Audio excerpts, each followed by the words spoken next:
What's going on, y'all? It's AvrielR32 here, bringing you guys a brand new deck profile today and bringing you guys Cosmos for the November 2015 format. I know that we have a YCS coming up, but I'm not really counting that because it's this old, trashy format and everyone's sick of it.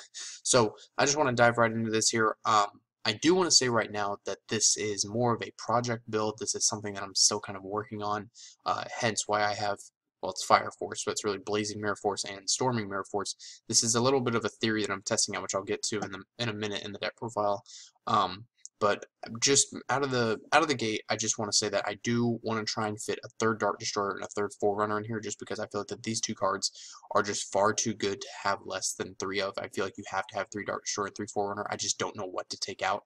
And same thing with Wicked Witch. I want to fit in a third, and I've been thinking about taking out either a Good Witch or a Max C. It really all depends, and I'm also testing Gold Stark as well. So with that all out of the way, let us dive right into this. So we have two Dark Destroyer, two Forerunner, two Slip Rider, one T-King, two Wicked Witch, two Good Witch, two Honest, three Farm Girl, two Strawman, and two Max C. For the spells, we have one Raigeki, one Gold Sark, double Dark Hole, double MST, triple E-Telly, and triple Kozmo Town. For the traps, we have Bottomless, Torrential, Blazing Mirror Force, and Storming Mirror Force. Double Breakthrough Skill, Vanities, and Warning. Side deck, you can just ignore it. And then the extra deck is pretty much whatever it is you need it to be. Some builds run Cyber Dragon in the side deck, so you would run triple Chimera Tech in the main. This was because Cleefort was your toughest matchup. That deck's pretty much irrelevant now because Scout is at 1 and Towers is banned. Some builds would run a little bit of a rank 7 engine because you could just overlay two Forerunners, which, looking back on it, it's a cute little trick that you can do, but at the same time, if you have two Forerunners on board, like, why would you ever overlay into a rank 7 unless like you knew you were going to get game that turn if you made something like a Big Eye Draco Sack, or if you got your opponent down to 500 life points or lower and couldn't make a Cowboy, you would just make Flare Metal and lock them out of the game.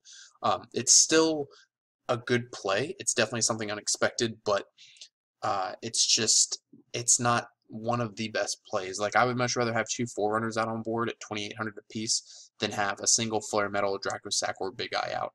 So just something to think about. That's kind of more on the player preference side. But to discuss this deck, like I said, I want to fit in a third Dark Destroyer and a third Forerunner. Gold Stark has been testing interestingly. I got these ratios from this guy I was playing against on DN. We were both playing Kozmo, and I was testing the new support, and I asked him for his ratios so I could test them, and these are the ratios that he gave me. And he used Gold Sark on me, which was actually a really interesting play. He ended up going Gold Sark, removing, like, I think like Dark Destroyer or something, and then he played Strawman to pay 500 to get it to his hand, and then he attacked with Strawman and banished to get out the one that he just got back and attack with it. This can also be good because you can go Gold Sark, banish Farm Girl, summon Strawman, pay 500, add it, attack, banish Farm Girl, swing for 15. You just inflicted 2,000, and you're going to pay 500 to get Dark Destroyer and swing for 3k, so then your opponent will be at 3,000 exactly. And then if you have something like E-Telly, then it's game.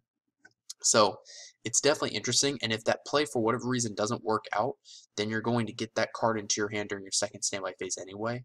And you can also go a completely opposite route and just go Gold Sark and have it act like a terraforming to get to your Kozmo Town in 2 turns. Or you can go, like, say, Kozmo Town, banish an MST in 2 turns, you'll have it. Or, you know, just banish anything and in 2 turns get it back. Whatever you think you'll need for the future in that 2 turns. As for Storming Mirror Force and Blazing Mirror Force, this is an idea of mine that I've been testing because, you know, we've seen decks in general that have ran 2 Mirror Force, 3 Mirror Force to try and catch their opponent off guard, thinking, oh, well, after you get through the 1 Mirror Force, they're probably not playing anymore. Whereas if you flip up something like, let's say, Blazing Mirror Force, your opponent's going to be like, whoa, maybe they run more than 1 Blazing Mirror Force or whatever, then they'll be afraid to attack. Or, you know, they take the risk thinking that you're only playing one kind of, you know, Mirror Force card, and they attack, and then you activate Storming Mirror Force, which really kind of throws them off for a loop, and then it kind of makes them question, well, how many of each Mirror Force card is he running, or whatever the case may be. So it's just an idea that I'm testing, and it hasn't really done anything for me in the few games that I've played with this build. I mean, it hasn't been bad and it hasn't been good, so it's just kind of a theory that I'm testing. Breakthrough skill is all player preference. You know, you can run Fiendish Chains if you prefer. It really just depends on what the format calls for if you're going to play Breakthrough Skill or Fiendish Chain. I might take out Vanities. Vanities hasn't really been doing much for me. Like, The only time I've really liked vanities is if I'm in some weird position where I'm either A, top decking and I set vanities and they try to they top deck something and like try to summon a Abystius or use instant fusion, I use vanities. Or I have a Forerunner on board and then I set vanities and pass and then they draw and try to make a special summon play and I chain vanities. The reason why I like that play so much is because Forerunner is your only card on board that can't be targeted. So in order for them to destroy your vanities, they have to blow up the vanities, which saves you resources. Because like if you have like let's say a Kozmo Town on board, which is another good play. If you have Kozmo Town and Forerunner, and then you have a set vanities on board, that's also very good because they can either go the route of, well, if they can't blow up your Forerunner, then they're like, well, damn, I have to blow up his Kozmo Town to get rid of his vanities, which gets rid of another resource, but then they'll just get another Kozmo Town back, so I might as well just pop the vanities. So they really have to think about which one they want to pop, because yes, they'll be getting rid of 2 cards with their 1 MST, but at the same time, I'm just going to be searching whatever it is I want to search off of Kozmo Town once you destroy it. So just kind of an interesting, not lock, but like a very soft lock, so to speak, because your opponent is basically forced to destroy the vanities in theory. Again, the extra deck, nothing really. So long as you're playing, at least 1 or 2 rank 5s, Pleiades has to be in here. I took out Exciton for Honor Arc just because it's Honor Arc. This can really be any rank 4 you want. As long as you have a good amount of rank 4s plus Cowboy, and at least if you have at least Pleiades in here, then you're pretty much good to go. A Thunder King, I like it. It's way too good.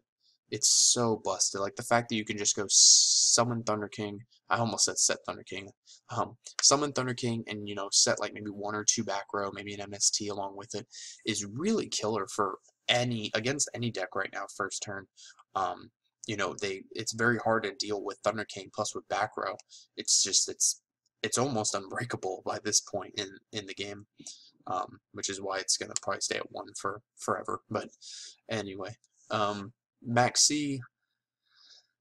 Max C is really hit or miss. Sometimes I've been wanting Valor, sometimes Maxi's been fine. I've thought about playing 1 Maxi and 1 Ghost Ogre. I've thought about playing 1 Ghost Ogre, 1 Valor. It's all player preference. I really don't know what I want to do with it yet.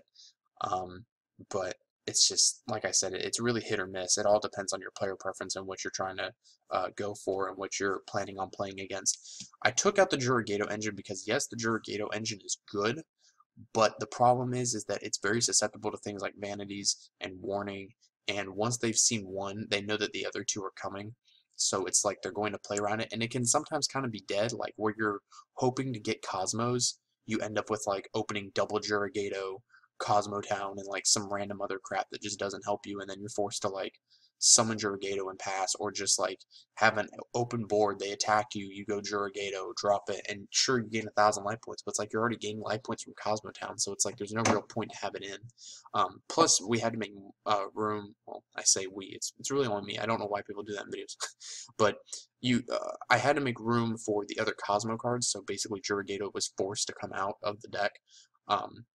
Because at the end of the day, you're going to be wanting to get to Wicked Witch, which is so freaking good, which is why I wanted it 3. You want to rather have like a T-King or some level 4 lower Cosmo in your hand than having like, say, a Jurigato in hand. It combos good with Dark Destroyer because it becomes a 4,000 beat stick for basically 2 turns. But other than that, it's just like, it's really not good if you don't have like any other monster on board to combine it with, and you can't summon like Jurigato after Jurigato and gain 3,000 life points. You can only use the effect once per turn. So I think that this card is just kind of falling out of favor with Cosmo players. But yeah, guys, that's it for this video. If you enjoyed, a like or favorite would be appreciated, and thank you for watching.